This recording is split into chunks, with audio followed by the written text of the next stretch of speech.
Kim Townsel here. Welcome back to my channel. Today's video will cover some more tips from School Skills 101. If you want to see the previous video, I'll link that at the end of this video in case you haven't seen it.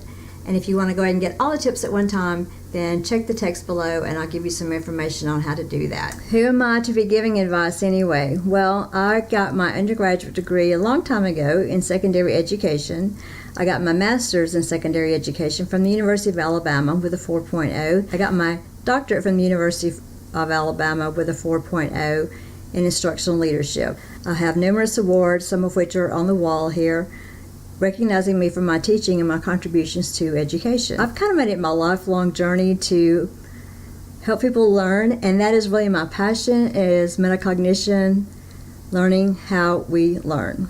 I'm fascinated by it. And I'm hoping I can help you. Let's go ahead and get started on a few more tips from School Skills 101. Tip 4 is to be on time.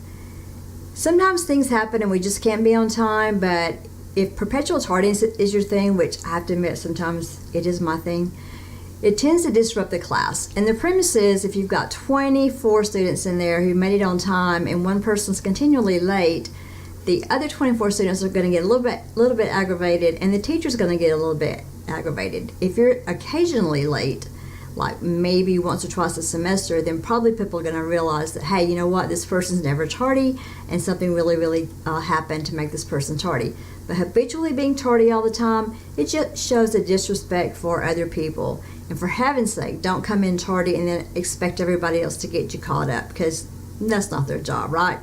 They sacrifice something else to get there on time, and they don't really want to say, hey, he was out there fooling around and now I got to get him all caught up. That doesn't fly well with most people. The fifth thing is come to class.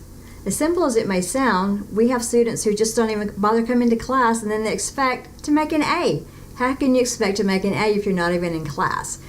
Out in the work field, if you don't show up for your job, guess what? You don't get paid. You can't go whining to your boss and say, but I wanted to be here.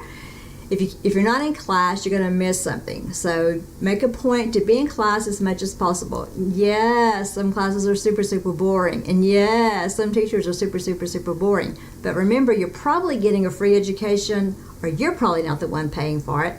So go in there that you're going to get as much as you can out of this class, because even if it's boring, there should be something that you can have as a takeaway. Every time you walk out of a room, try to walk out smarter than when you came in. So show up for class. The sixth thing is bring your materials to class. Just get into the habit of the night before thinking through your day. Like think through your day and say, what am I going to have to get through all of these classes tomorrow, all of my after school activities or whatever, and plan ahead. Think about what you might need for that day. Go ahead and pack your backpack, your purse, or whatever it is that you have, ever how you carry your things around. Get your locker organized. Just plan ahead and have everything that you need. It is so it's so disruptive to get into a class and realize that you don't have the tools or equipment, the textbook, or whatever it is that you need. And we realize that some students just do not have the resources to get paper and pencil. Some of you guys don't. Some of you really don't. You're struggling at home and you're just doing good to get sleep and get the clothes that you have on your back and maybe some food in your belly. And please, I know it's embarrassing, but go let your teacher know about your situation, because we have resources. We can help you with that. We can help you with getting your school supplies. We probably know someone who can help you with the food issue and the clothing issue, and as well other things that you need. It's just get over that embarrassment and please ask for help. We want to help you, okay? We want to help you have a better life, so please ask. Thanks for watching these other tips from School Skills 101. Remember that the book is available. Check in the links below if you want to go ahead and get all the tips right now. Otherwise, check back weekly and I'll be sharing those with you.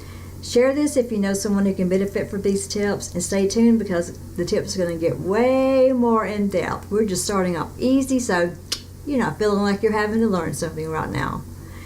Remember to take care and study smarter, not harder. Bye.